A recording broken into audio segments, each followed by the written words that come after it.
De ce deal avec Mistral ASML, le géant néerlandais qui vient d'investir 1,3 milliard d'euros dans le champion français de l'intelligence artificielle. C'est plutôt une bonne nouvelle, ça. Ça veut dire que l'IA européenne se réveille enfin? Oui, c'est une excellente nouvelle. Honnêtement, on a besoin de bonnes nouvelles en cette rentrée. On a besoin, et ça prouve que quand il y a des choix qui sont faits en termes d'investissement, en termes de talent, en termes et même de formation, parce que ça aussi, ça dénote aussi la qualité quand même qui reste en termes de formation dans ce pays. Et ben, on est capable d'avoir des pépites, des décalicornes maintenant, parce que ça valorise l'opération, valorise Mistral AI au-dessus des 10 milliards. Et l'opération, elle est intéressante sur un facteur, c'est-à-dire que certes, il s'agit d'une forme de levée de fonds, mais en l'occurrence, il ne s'agit pas d'un fonds qui investit tel qu'on connaît avec le capital risque. Là, il s'agit d'un investissement industriel.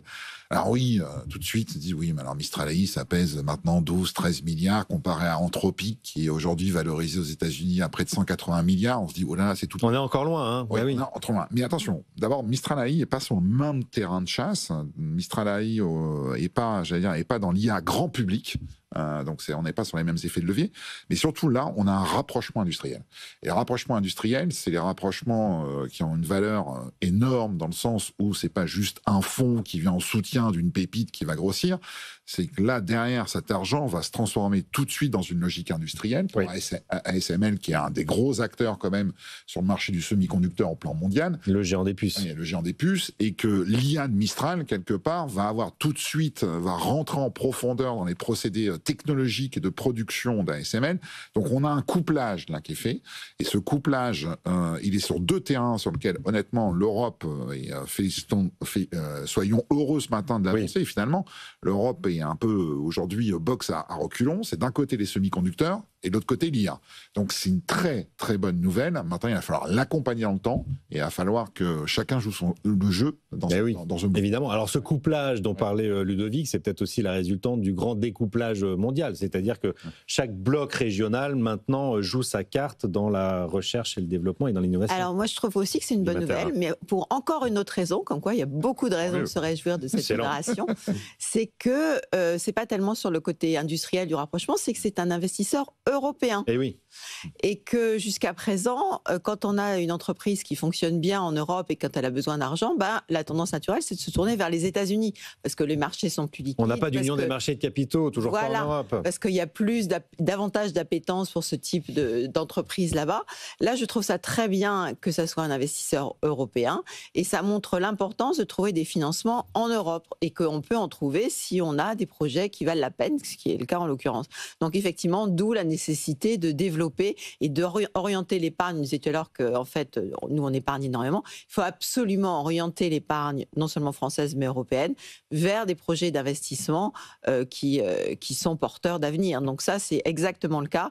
Et le fait d'avoir un investisseur néerlandais, je trouve que c'est une excellente chose. Et ça devrait pousser l'Europe à essayer de pousser vraiment encore davantage pour faire qu'on puisse un jour avoir un marché européen digne de ce nom. Est-ce qu'on assiste à un Airbus de l'intelligence artificielle? C'est l'expression consacrée. On n'a jamais réussi vraiment à créer ces géants européens industriels. Est-ce que là, on a peut-être un exemple de bonne pratique de ce qui pourrait se faire à l'avenir, Olivier Redoulès? Non, on aimerait y croire, parce qu'en fait, la réalité des hautes technologies comme l'IA, c'est que c'est très capitalistique, c'est aussi très risqué. Donc il faut à la fois des gens qui croient, des gens qui sont capables de mettre beaucoup d'argent sur la table, qui sont capables de prendre le risque, et ensuite qui sont capables aussi de rester pendant très longtemps, c'est-à-dire de remettre au pot.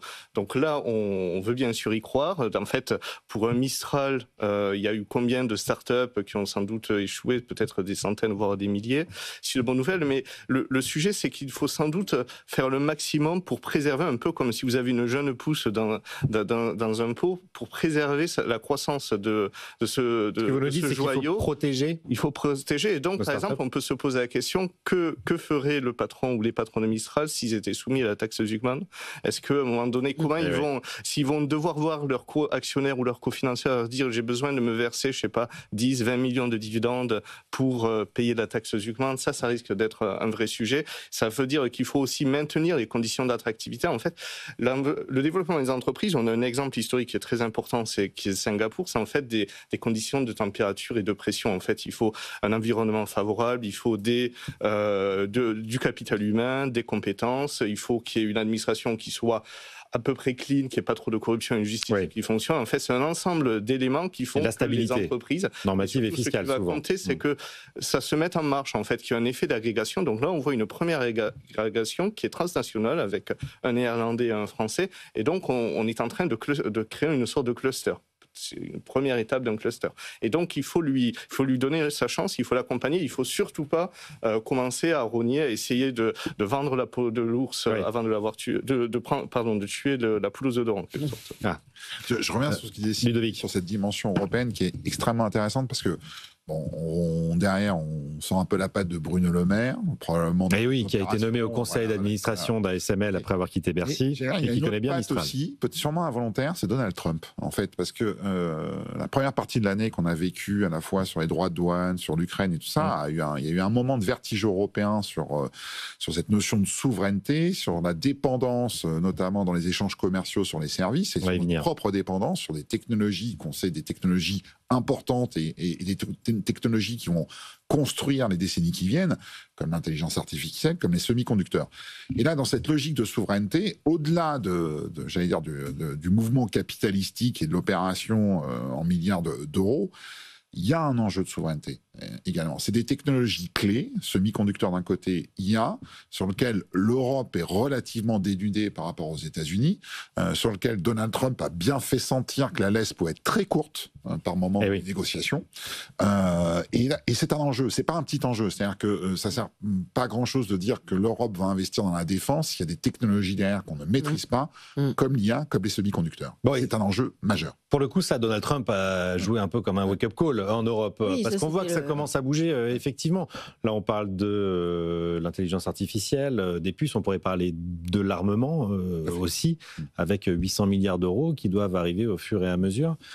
C'est le réveil de l'Europe? Oui, ça serait, si on pouvait avoir un effet positif de cette élection américaine, c'est effectivement ça. Donc, une prise de conscience que, en fait, l'économie mondiale telle qu'elle était auparavant n'existe plus. On a maintenant une séparation par blocs très nette, on le voit très très bien. Et donc, il est important qu'on ne dépende plus des autres. Enfin, c'est-à-dire qu'on ne peut plus vivre tout seul en tant que pays, mais on a la chance d'avoir au sein de l'Europe un ensemble quand même cohérent jusqu'à présent en termes politiques et économiques. Il faut en profiter, en tirer toutes les conséquences. Je pense qu'on n'a pas conscience de l'importance de l'Europe en termes, dans toutes les données économiques, démographiques même.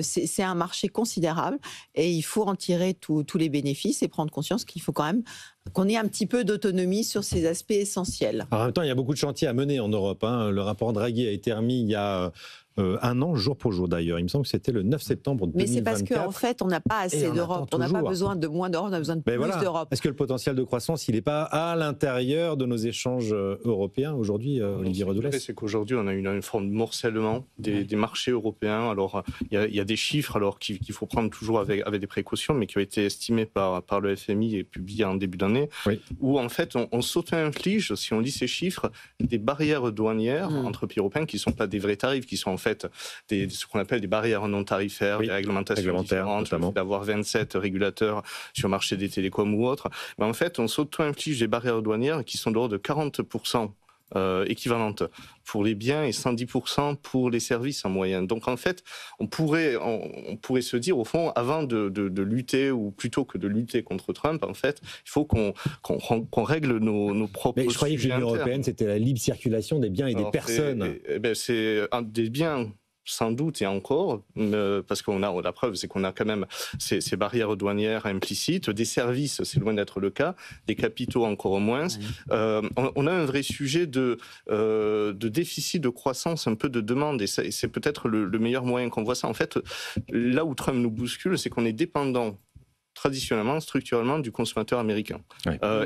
Et d'ailleurs, quand Trump agite avec son manque de forme, ces sujets-là, en fait, il ne fait que reprendre une antienne qui était déjà présente dans les anciennes administrations, notamment celle d'Obama, se dire, l'Europe, il faut, la zone euro en particulier, il faut qu'à un moment donné, vous stimulez votre propre demande, vous fassiez des gains de productivité, et ça se passe par un marché qui fonctionne le plus, ça se passe aussi peut-être par un modèle social qui invite davantage à la prise de risque. Parce qu'en fait, on a tous des modèles issus de l'après-deuxième guerre mondiale qui étaient adaptés à un certain système d'économie, mais qui sont devenus sans doute un peu inadaptés, où en fait on prend assez peu de risques, à la fois de modèle de financement d'économie, on repose beaucoup plus sur les banques que sur les marchés, mais aussi pour notre propre protection sociale, on repose davantage sur les systèmes publics que sur l'épargne privée, et d'où l'absence de fonds de pension et aussi l'absence de capacité à injecter des dizaines, des centaines de milliards d'euros dans des secteurs porteurs. Vous connaissez très bien le secteur bancaire, Sylvie Matera. Est-ce que le fait que notre économie, le financement de notre économie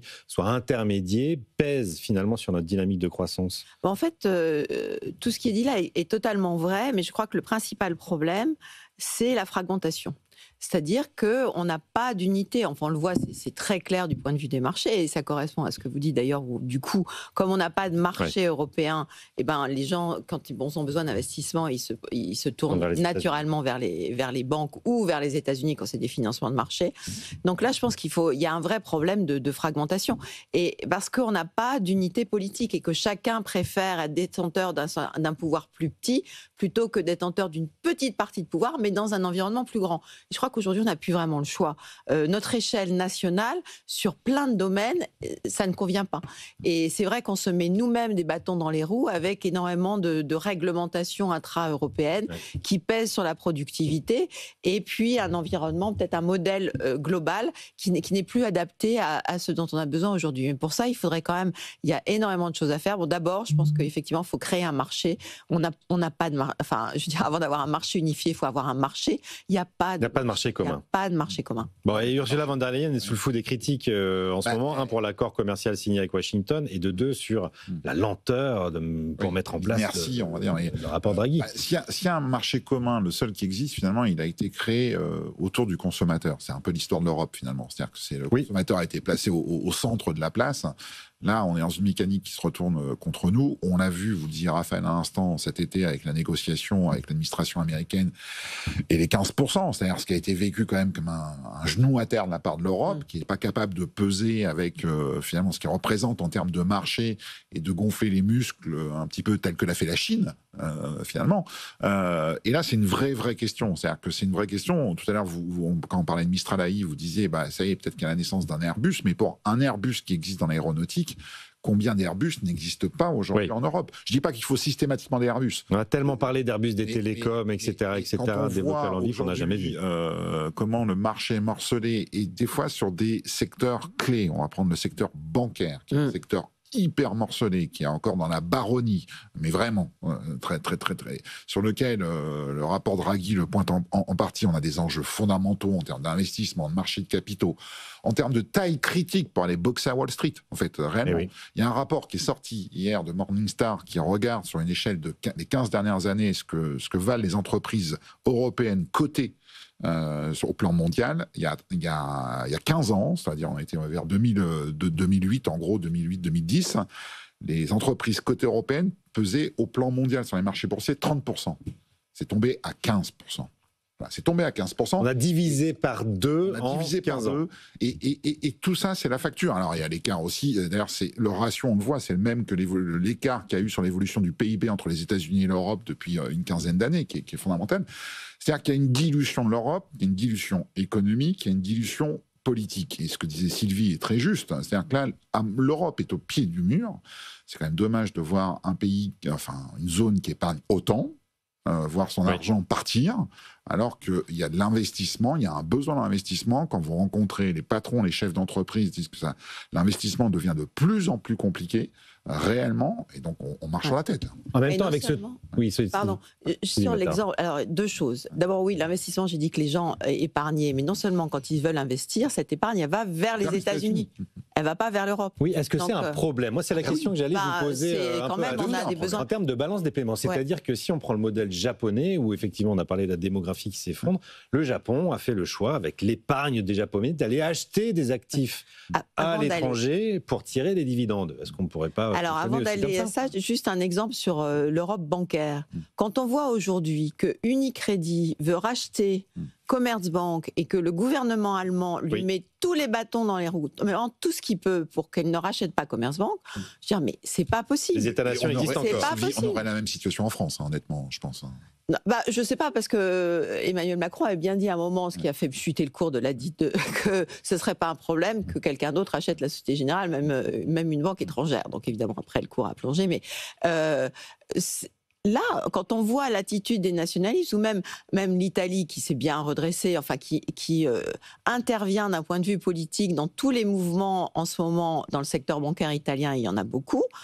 C'est chaque nation défend son précaré, évidemment. Oui, mais justement, c'est pas comme ça qu'on va avancer. Et dans d'autres domaines, il y a même des marqueurs. C'est-à-dire, reprenons l'histoire de Stellantis, par exemple, la narration faite en France sur Stellantis, parce qu'on est quand même plutôt sur Fiat qui rachète PSA. Enfin, on va pas se mentir. C'est-à-dire que c'est pas les Français qui ont acheté les Italiens, c'est les Italiens qui ont acheté quand même le groupe PSA. Et on voit la narration et même le perçu en France se dire, il faut absolument qu'on continue à raconter que Peugeot, Citroën sont des marques françaises produites à Poissy, tatati, tatata. En fait, il y a un tabou. Il y a réellement un tabou. C'est-à-dire que Airbus, ce qui a réussi Airbus, c'est l'a fait parce qu'on est dans une période de lancement, c'est-à-dire le développement d'une activité. Alors certes, il y avait des choses qui préexistaient avec des petits morceaux, Caravelle, des éléments comme ça. Une supply chain un peu compliquée entre les modes de production, une répartition très politique. On a parlé l'autre fois ensemble, Raphaël, regardez le futur avion de défense européen. On est reparti encore. Le SCAF, c'est la guerre totale entre Paris et Berlin. Donc cette fragmentation aujourd'hui, c'est un poison. C'est un poison. Absolument.